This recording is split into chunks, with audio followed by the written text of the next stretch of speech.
इस वक्त situation Canada Bharat America Bharat तल्लुकात के हवाले से थोड़ी सी गर्मा गर्म है ख़बरों की दुनिया में।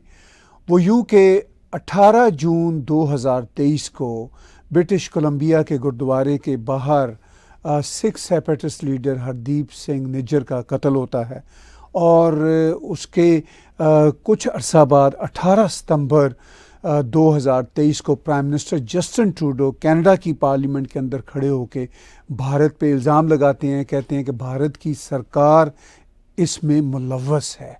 और फिर उसके बाद भारत की सरकार का मुतालबा रहा कि आप हमें सबूत फराहम कीजिए और इसी सारे टेंशन के ज़माने में प्राइम मिनिस्टर ट्रूडो ने कहा कि हमने सबूत फराहम किए हुए हैं।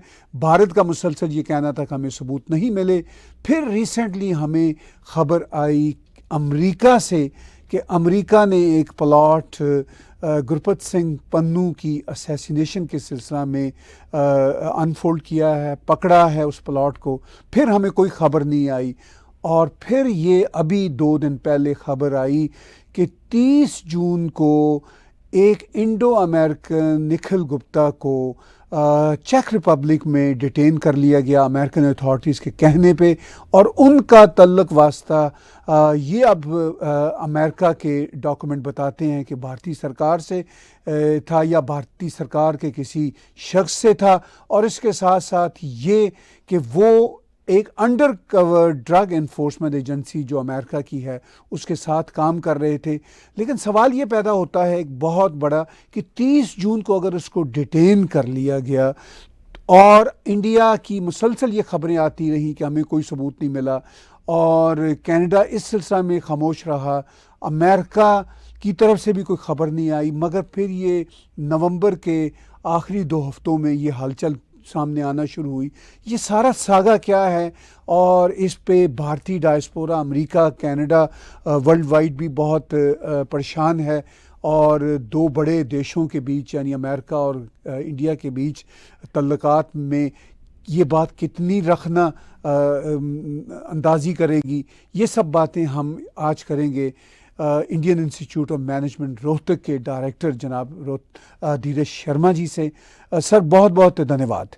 मैंने थोड़ा परिचय लंबा बांधा मगर अपने व्यूअर्स को पर्सपेक्टिव देना चाह रहा था, याद दिलाना चाह रहा था टाइम लाइन जो है। तो सर इस सारी सूरत हाल को, जो रिसेंट सूरत हाल है, आप कैसे देखते हैं? मेरे ख्याल से कॉम्प्लेक्सिटी काफी बढ़ गई है। जैसे कि आपने और मैंने प्रिडिक्ट किया था आज से कोई 3 महीने पहले कि ये जो चीज है ये कोई इतनी आसानी से जाने वाले नहीं। You see India is a rising power, growing power. There are many things जो ग्रोइंग पावर को करनी पड़ती हैं या करते हैं। वो sometimes things are orchestrated, sometimes they're unorchestrated, sometimes things are alleged, sometimes they are projected. ये सारी कॉम्प्लेक्सिटीज को देखते हुए अब फर्दर कॉम्प्लेक्सिटी इसमें डेवलप हो गई है कि जो एविडेंस की हम लोग बात कर रहे थे उसका एविडेंस तो अभी इतना कोई डायरेक्ट कोई linking evidence with Hardeep Singh Nijjar वाला तो कोई एविडेंस नहीं है, पर they are now trying to connect all of that with the recent arrest which has been brought to light। और आपने सही बोला कि जून 30 को उसका अरेस्ट हुआ है, Nikhil Gupta, the so called the name of the person, और उसको अभी लाइट में लाया जा रहा है वो 5 महीने के बाद। तो I don't know the timing of all of this, maybe it is all there. और इसके जो इंडाइटमेंट जो हो चुकी है अब, इनकी जो ग्रैंड ज्यूरी जो वहां पर होती है इनके लोअर कोर्ट में, सदर्न डिस्ट्रिक्ट कोर्ट मैनहट्टन में जो इनका कोर्ट है यूएस का न्यूयॉर्क में, उसमें इसकी जो इंडाइटमेंट है उस इंडाइटमेंट में उन्होंने ये लिंक एस्टैब्लिश करने की कोशिश की है कि कोई उसमें वो बार बार वो वर्ड यूज करते हैं CS1, इंडियन गवर्नमेंट ऑफिशियल था। उन्होंने ये भी कहने के इंडाइटमेंट में लिखा हुआ है कि वो CRPF का एक ऑफिशियल था जो इंडियन ड्यूटीज करता था और बाहर वो ट्रैवल करता था और भारत में स्टेशन रहा, विदेश में भी स्टेशन रहा। ये ग्रैंड जो इंडाइटमेंट में लिखा हुआ है, ग्रैंड जूरी का इंडाइटमेंट जो जिसे हम चार्जशीट कहते हैं, तो उसमें ये लिखा है कि उसने एक निखिल गुप्ता नाम के इंसान को कांटेक्ट किया जो कि एक क्रिमिनल एक्टिविटीज में इन्वॉल्व आदमी था, नारकोटिक ट्रेड में इन्वॉल्व आदमी था। निखिल गुप्ता को एंगेज किया गया as a person who can orchestrate the murder of Pannu and अब उसको एलेज किया जा रहा है कि शायद सेम बंदे ने ऑर्केस्ट्रेट किया होगा मर्डर ऑफ निज्जर। अब वो कहानी ये लिखी है ग्रैंड ज्यूरी की जो इंडाइटमेंट है कि निखिल गुप्ता ने फिर जाकर उन्होंने एक अमेरिकन आदमी को पकड़ा जो कि एक्चुअली अमेरिकन अंडरकवर एजेंट था। उसको ये कह रहे हैं कि उसको पता नहीं था, तो उसने उस अमेरिकन बंदे को एंगेज किया कि तुम एक बंदा मुझे ढूंढ के दो जो कि ये मर्डर एक्चुअली करे, जो एक्चुअल आदमी जाकर उसको मर्डर करे। तो उस एजेंट ने फिर आगे एक जो रियल जो गन फॉर हायर जिसे कहते हैं, उस आदमी को ट्रैक करके इनसे इंट्रोड्यूस कराया, जो कि ये बताया जा रहा है कि वो भी एक फील्ड एजेंट था डीईए का। DEA is there drug enforcement authority, US की फेडरल एजेंसी है, वो भी अंडर कवर था। अब मतलब कहानी वो ये कहना चाहते हैं कि ये निखिल गुप्ता ने दो बंदों से, एक बंदे से इंट्रोडक्शन की, उसने आगे किसी से इंट्रोडक्शन की और उसको ये पता नहीं था ये अमेरिकन ऑफिशियल्स हैं और वो उसके ये सारी चीजें को रिकॉर्ड कर रहे हैं, कॉन्वर्सेशन को रिकॉर्ड कर रहे हैं। और यहां तक कि उस इंडाइटमेंट पे एक फोटोग्राफ भी दिखाई गई है जिसमें एक हाथ से आदमी कोई कुछ यूएस डॉलर्स गाड़ी में बैठे दूसरे आदमी को वो दे रहा है। तो they have tried to create a caricature through which one can determine only following कि निखिल गुप्ता नामक कोई आदमी है जो कि एक नारकोटिक्स और क्रिमिनल एक्टिविटीज में मुलव्वस है और उसने ये आगे एक्टिविटीज में लोगों को एंगेज करने की कोशिश की कि वो जाकर पन्नू का मर्डर करें और उससे उन्होंने कनेक्ट कर दिया कि भाई शायद वो निज्जर का भी मर्डर किया होगा क्योंकि उसके सेल फोन के ऊपर कोई निज्जर की डेड बॉडी की फोटोग्राफ्स और ये सब ऐसी चीजें पाई गई हैं। अब ये क्लासिक केस है of what is called a chain. अब चेन में क्या है, आप ये देखें कि पहले there is a government official of India जो दिखाने की कोशिश कर रहे हैं, अभी उसकी लिंकेज कोई एस्टैब्लिश नहीं है, देयर इज नो क्लैरिटी कि वो कौन है और कितना एविडेंस है क्या नहीं है।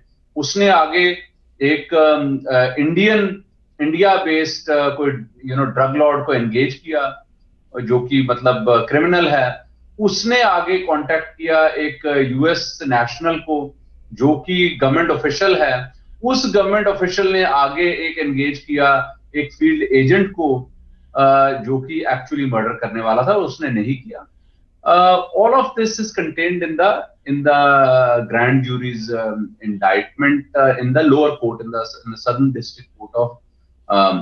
अब ये these are all I would say circumstantial, जिसको हम इसमें कोई conviction होने के chances are virtually negligible.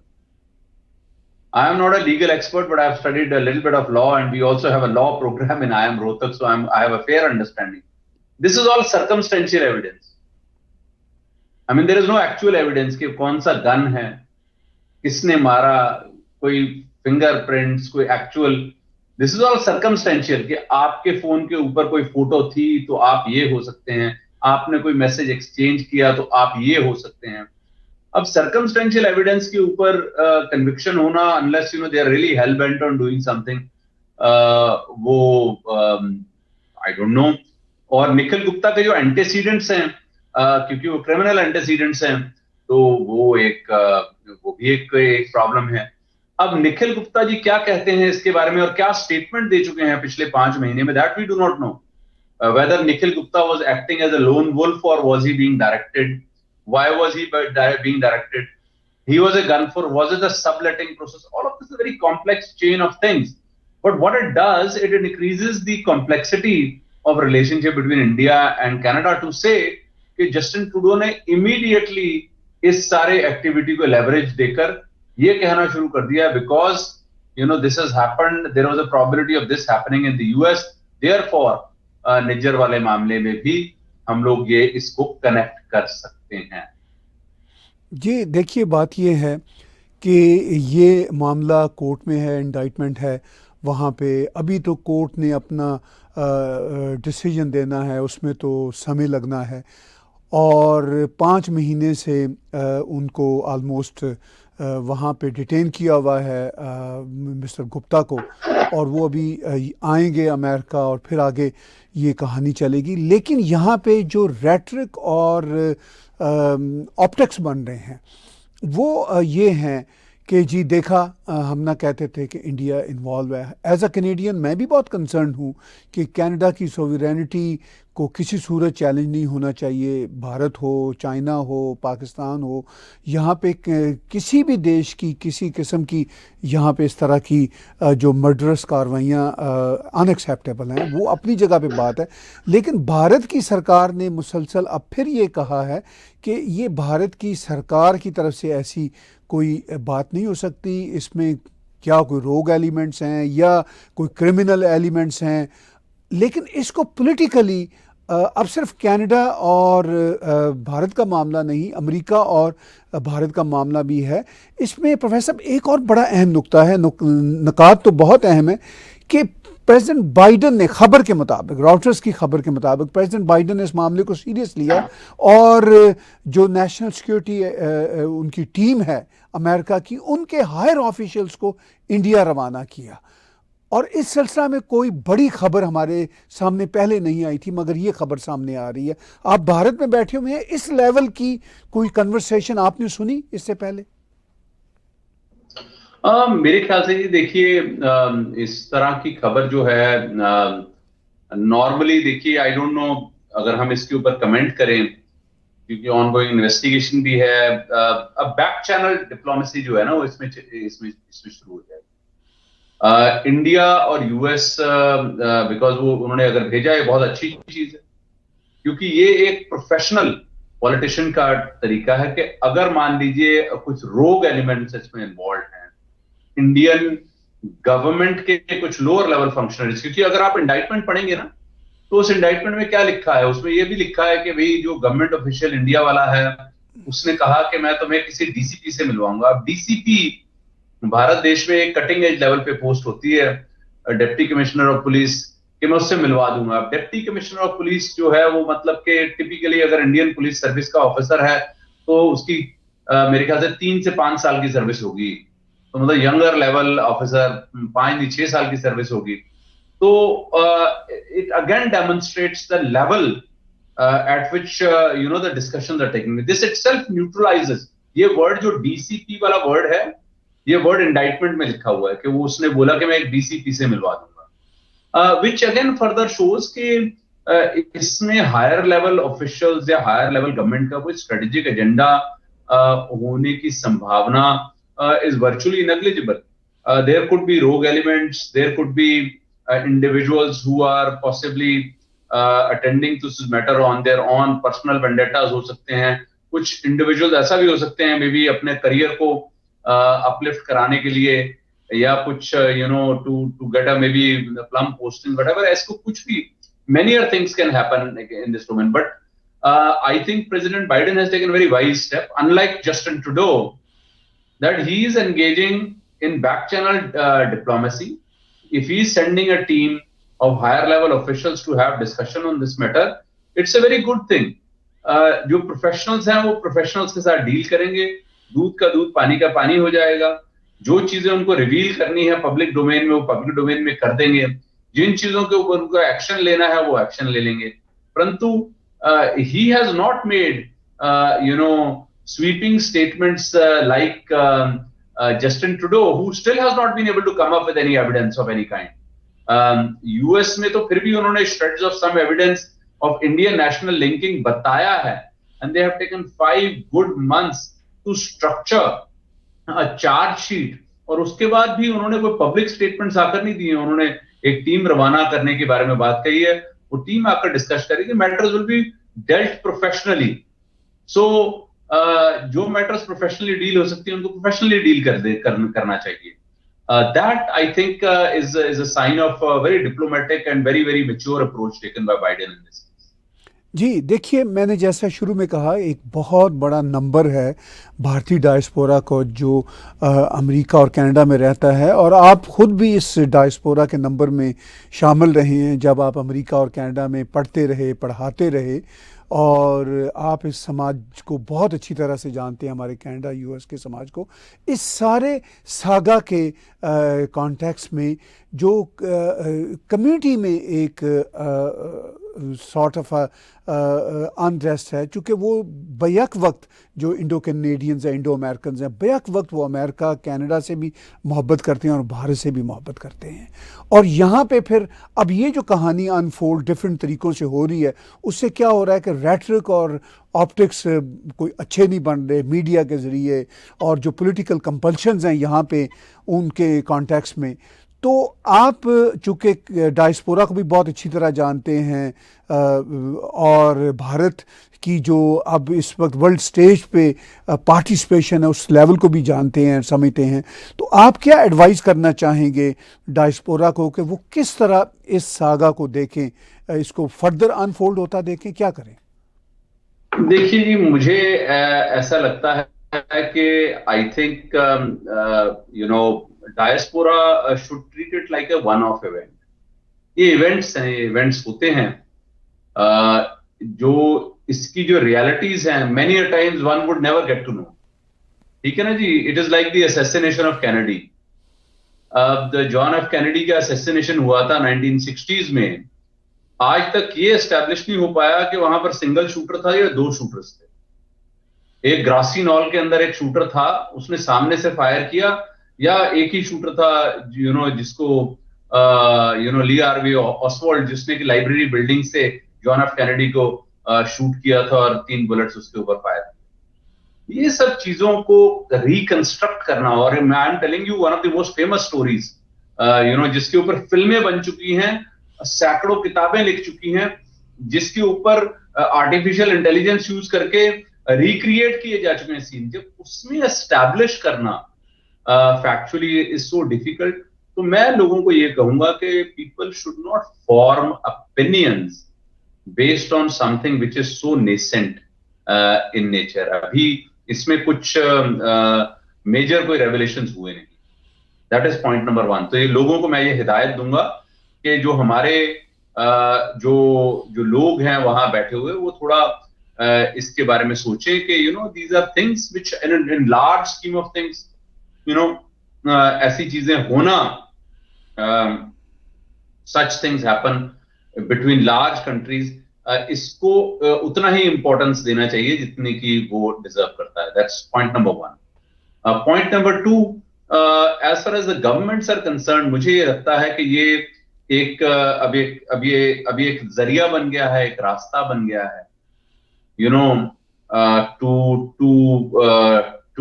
To कैरिकेचराइज, to present India की एक ग्लोबल इमेज जो है वो ये है कि एक peace loving nation, aggressive nation नहीं है। तो ये उस इमेज को थोड़ा सा हर्ट करने के लिए, या इसको अगर लिंक करना चाहें with policy as a policy decision, तो वो करने का एक प्रयास किया जाएगा with the adversaries of India. तो I believe that government of the United States is very mature. The first statement which has appeared in Reuters of President Biden is that he has directed the CIA, the director CIA, to correspond and speak with his corresponding person, which in India's case would be the chief of RNAW. The chief of RNAW से वो बात करें और at that level इस matter को discuss करें, because they are both professionals, वो इसको डिस्कस करें। साइमल्टेनियसली उन्होंने अपने नेशनल सिक्योरिटी एडवाइजर को भी ये कहा है कि वो कॉरेस्पॉन्डिंग नेशनल सिक्योरिटी एडवाइजर से बात करें। अपने फॉरेन सेक्रेटरी को उन्होंने बोला कि इंडिया के फॉरेन मिनिस्टर से बात करें। This is a mature way of handling things. If there is some case which is being built up, I think it is useful to have it investigated. Now, I can also raise, counter questions that iski jo indictment ho rahi hai, of course, city of New York will be spending incredible amount of money on this particular case. DAs, have to spend the money of the county or of the city, क्योंकि city के अंदर आएगा, इसके ऊपर tax payer का पैसा लगेगा. So I'm sure that they would take a call as to the magnitude of this issue and some support. उनको भी तो support मिल रही होगी. I don't believe कि उनको support नहीं मिल रही होगी. So maybe there is an element of a lobby there in US as well, जो इसको heat देना चाहे over a period of time for whatever reasons that may be. And also in Canada, the Indian diaspora is very wealthy and very powerful. और उसमें जो elements हैं who have taken an adversarial position to where India stands today, जो India के मुखालिफ भी लोग होंगे वहां पर, और वो लोग obviously इसको financially, media wise toolkits बनाकर विभिन्न तरीकों से इसको भुनाएंगे और इसको, but I think cooler minds should prevail and professionals should deal with the matter. जी, रिसेंटली मैंने भारत के हाई कमिश्नर जनाब संजय कुमार वर्मा साहब का इंटरव्यू किया, मगर इस खबर के आने से पहले, निखिल गुप्ता के खबर के आने से पहले मैंने लास्ट मंडे को उनका इंटरव्यू किया.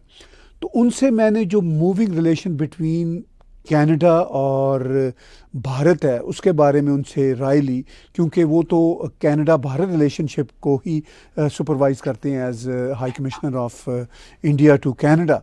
तो आपको जो मूविंग रिलेशनशिप, अब ये जो नई खबर आई है, अगरचे ये खबर नई तो पब्लिक के लिए है, सरकारों को तो पहले से पता है, अगर ये 30 जून को उसको डिटेन किया हुआ है तो ये तो सब कुछ बैकड्रॉप में चल ही रहा है.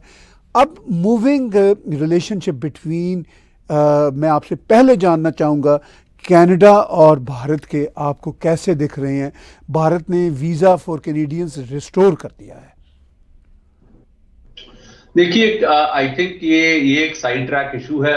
कनाडा में और यूएस में अंतर ये है कि कनाडा में ये पॉलिटिकल इशू है, यूएस में ये पॉलिटिकल इशू नहीं है. यूएस कनाडा में जो Indian diaspora, particularly Sikh diaspora, constitutes a very large portion of the dominant voters. They are not very large in population. By the way, population तो कुछ लाख ही है, but वो politically बहुत active हैं and they are very dominant and they are very wealthy. और US में they are represented substantially more than their actual numbers in the political sphere. तो Canada में इसको पॉलिटिकली बनाया जाएगा. वहां पे एनडीपी जो है, जगमीत सिंह की जो पार्टी है, उस पार्टी को जो वो वोट शेयर ले रही है वहां पर, उस वोट शेयर को काटने के लिए ट्रूडो जी कोशिश कर रहे हैं ताकि उनकी डिपेंडेंस कम हो, और उसका जो सब्सटेंशियल वोट शेयर है और रेवेन्यू सोर्स है और सपोर्ट बेस है, फाइनेंशियल बेस है, वो अपनी तरफ लाने का वो प्रयास कर रहे हैं Trudeau. Whereas in the US it's not a political issue.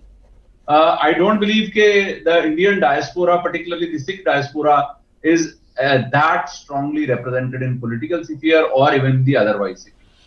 And as such, America has very low tolerance. If you have to live in America, you have to live like Americans. It's not Canada where you can live like anybody and still call yourself a Canadian. Americans operate in a very different manner. They're very, very professional, very, very professional about all these things. जिसका काम उसी को साझे, वो कहते हैं जिसका काम है उसको करने दो, आप अपना छोड़ दीजिए. So therefore, America is a non-political issue. It will be dealt by professionals. Impact of relationship between India and US as a result of this is going to be negligible. Impact on Indian diaspora is going to be negligible. Impact on India, travel of Indians or Americans traveling to India is going to be negligible. Same in Canada. While they keep talking about all of this कि हमने ये कर देंगे वो कर देंगे, it is impossible that Justin Trudeau will like to antagonize Indians कि उनका travel restrict करे, या फिर वो Indians का travel restrict करे, और trade को restrict करे. The situation that is present in Canada with the economics, वहां पर housing prices are at all-time high and unemployment is at all-time high and people are struggling, and more taxes are being levied on people and the lives of common people are getting more and more difficult. So therefore, वहाँ ये situation जो है, I don't believe, but at the same time, the magnitude of impact between India, Canada cannot be compared to the magnitude of India-US. India-US relationship impact very small. Indo-Canada still large, but not that large, but large. जी professor Dheeraj Sharma साहब, आपने बहुत अच्छे ढंग के साथ rationally इस बड़े ही कॉम्प्लेक्स और सेंसिटिव इशू पे हमारे व्यूअर्स को पूरी पिक्चर बताई, उसके पूरे जो आउटलाइंस पोटेंशियल हो सकते हैं वो आपने बताए। अब हम मूव ऑन करते हैं थोड़ी सी इलेक्शन की जो सूरत हाल है। भारत में स्टेट्स के इलेक्शन का इस वक्त चर्चा है। पाकिस्तान में जो 8 फरवरी को इलेक्शन की अनाउंसमेंट हुई थी उसके ख़िलाफ़ कोई रिट आ गई हैं, पटिशन आ गई हैं कि उसको पोस्टपोन किया जाए, हालात फेवरेबल नहीं है।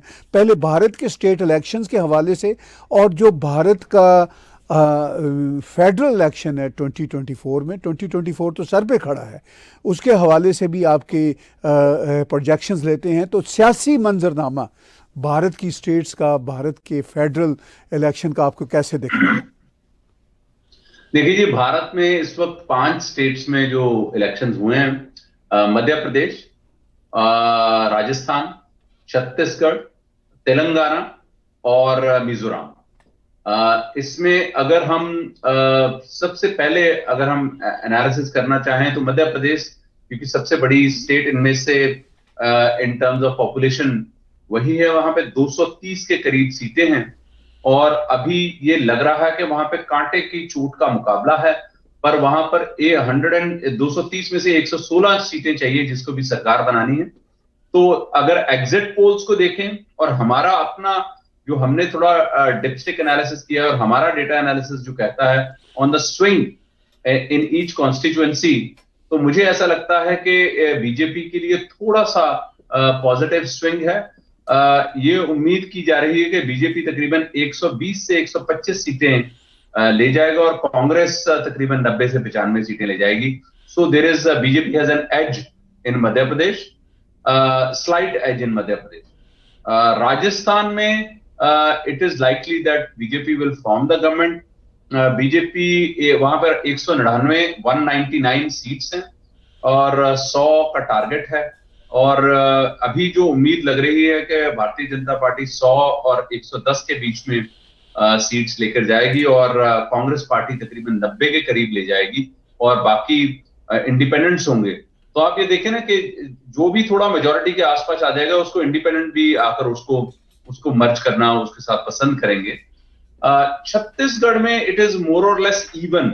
अब से कुछ दिन पहले तक की अगर आपको खबर बताऊं तो ऐसा लग रहा था, even the data was indicating that कि छत्तीसगढ़ में Congress will make a comeback, but ये कॉन्टेस्ट जो है it is evenly poised like in Madhya Pradesh.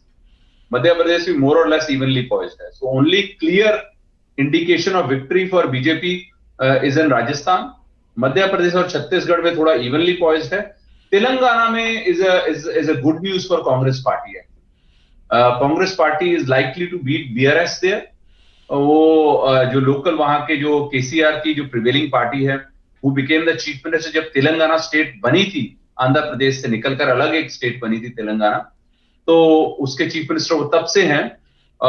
Anti incumbency is very high, तो वहां पर कांग्रेस पार्टी के जीतने के चांसेस बहुत ज्यादा हैं।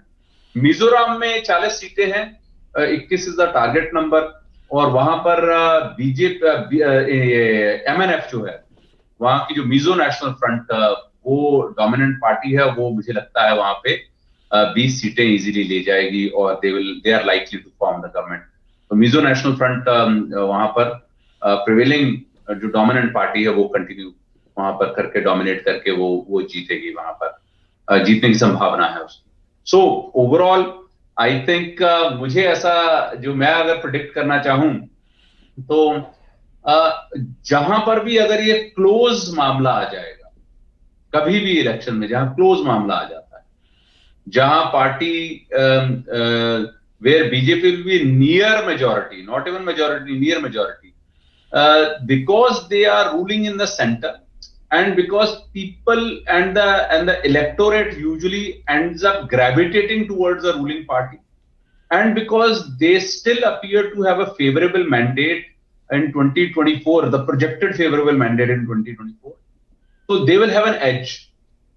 क्योंकि लोग ग्रेविटेट करते हैं, जो इलेक्टेड रिप्रेजेंटेटिव्स भी ग्रेविटेट करते हैं, इसीलिए आप बहुत बार ये देखेंगे कि इलेक्शन के इमीडिएटली बाद जो जीते हुए एमएलएज हैं उनको एक जगह पे इकट्ठा किया जाता है, आप इकट्ठे हो जाओ एक जगह पे, ताकि उनमें डिफेक्शंस ना हो, उनमें रेजिग्नेशंस ना हो, और जो इंडिपेंडेंट एमएलएज होते हैं उनको भी कोशिश की जाती है कि इकट्ठा किया जाए, ताकि अगर कुछ सीटों से इधर उधर मार्जिन नहीं हो पा रहा तो वो formation of government, I must tell you, is an art in itself.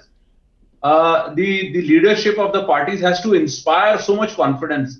There is so much of give and take bargain between the various stakeholders. That itself is a beautiful art, which I think over the course of the last 9 years we have seen, which BJP seems to have mastered.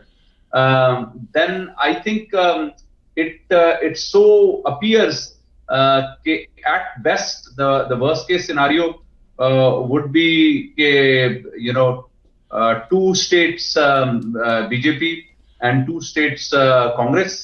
The best case scenario BJP 3:1. Of course Mizoram में तो दोनों का थोड़ा stake ऐसा नहीं है, direct stake नहीं है, तो मिजो नेशनल फ्रंट मिजोरम में इलेक्शन जीतने की संभावना बहुत ज्यादा है. जी, इसी सारे मंजरनामे में, इसी सियासी कॉन्टेक्स्ट में आपको 2024 में बीजेपी की पोजीशन कितनी स्ट्रांग या कांग्रेस के कमबैक होने का कितना चांस नज़र आता है? और कांग्रेस ऑफ कोर्स इंडिया का हिस्सा है, वो INDIA वाला इंडिया जो अलायंस है, तो उसके बारे में अगर आज आप कुछ प्रोजेक्ट करना चाहें तो आपको क्या दिखता है?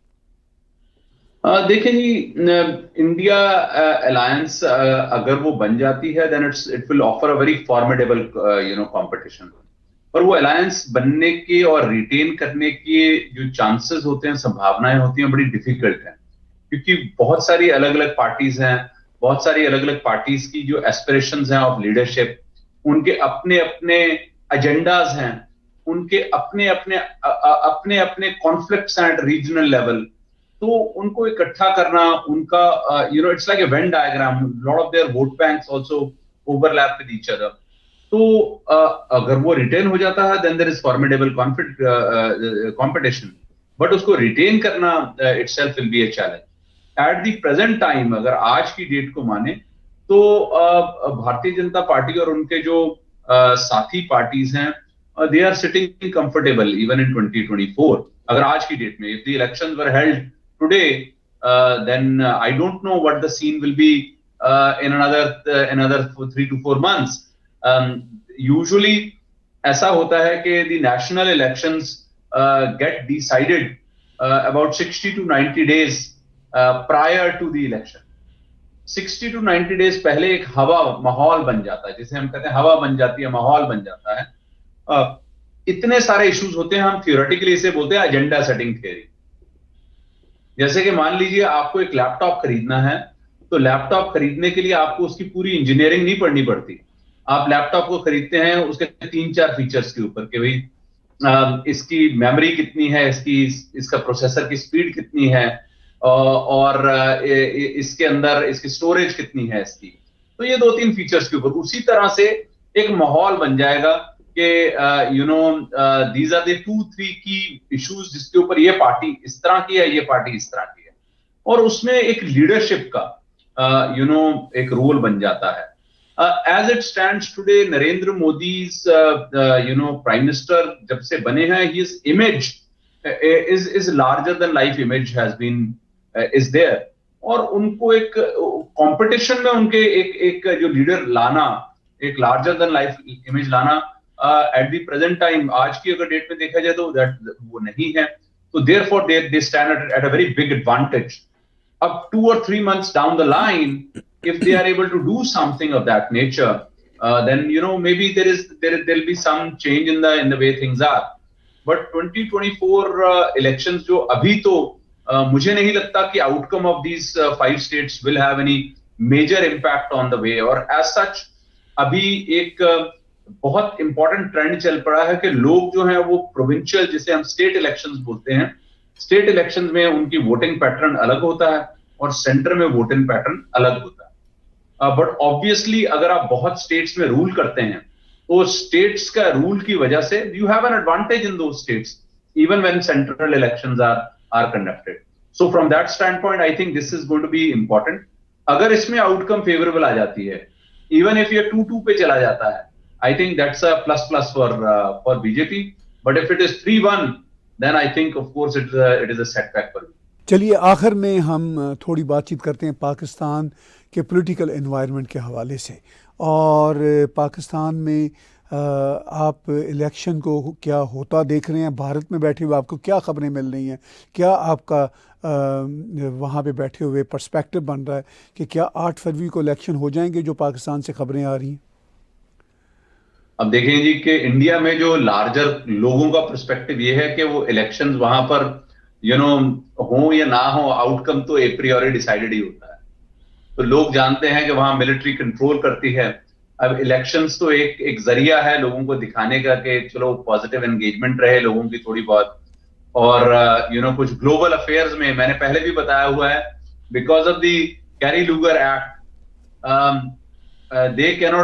Pakistan cannot receive any funding from any of the international agencies, including countries such as US, if they are not democratic. So it is compulsory for them to show the world that there is some sort of an election system, that there is some sort of parties which are contending.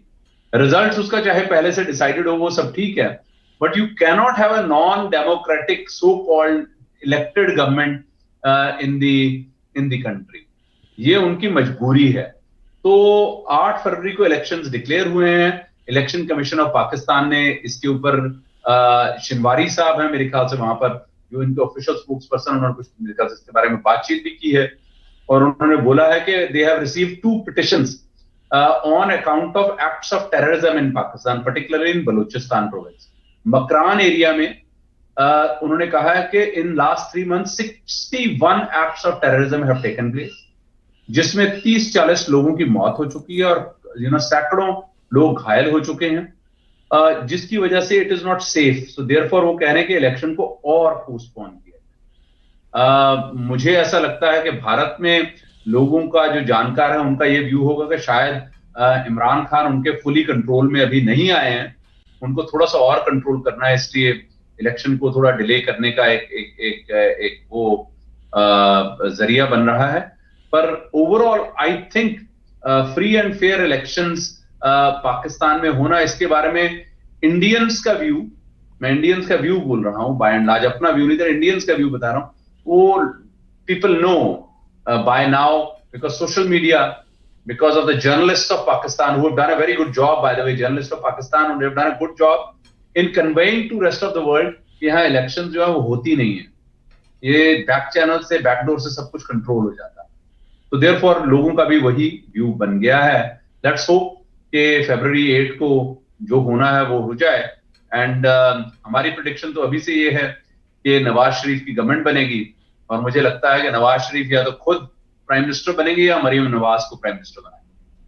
बहुत बहुत शुक्रिया professor Dheeraj Sharma ji, आपने international issues पे, भारत के election के हवाले से, पाकिस्तान के इलेक्शन के हवाले से, और जो कनाडा, भारत और कनाडा यूएस के इस वक्त के कुछ छोटे छोटे इश्यूज़ चल रहे हैं, उस पर बहुत ही सैरासर गुफ्तगू की.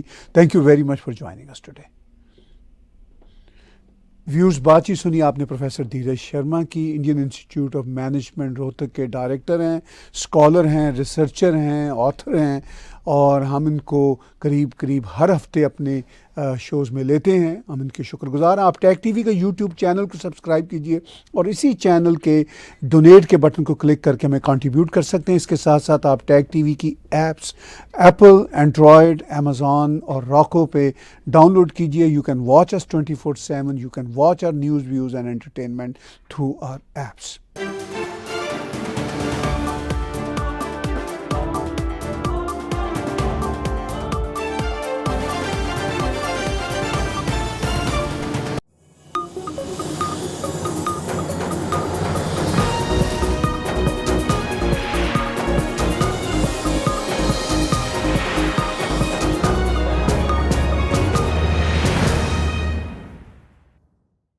Subscribe Tag TV YouTube channel and press the notification button.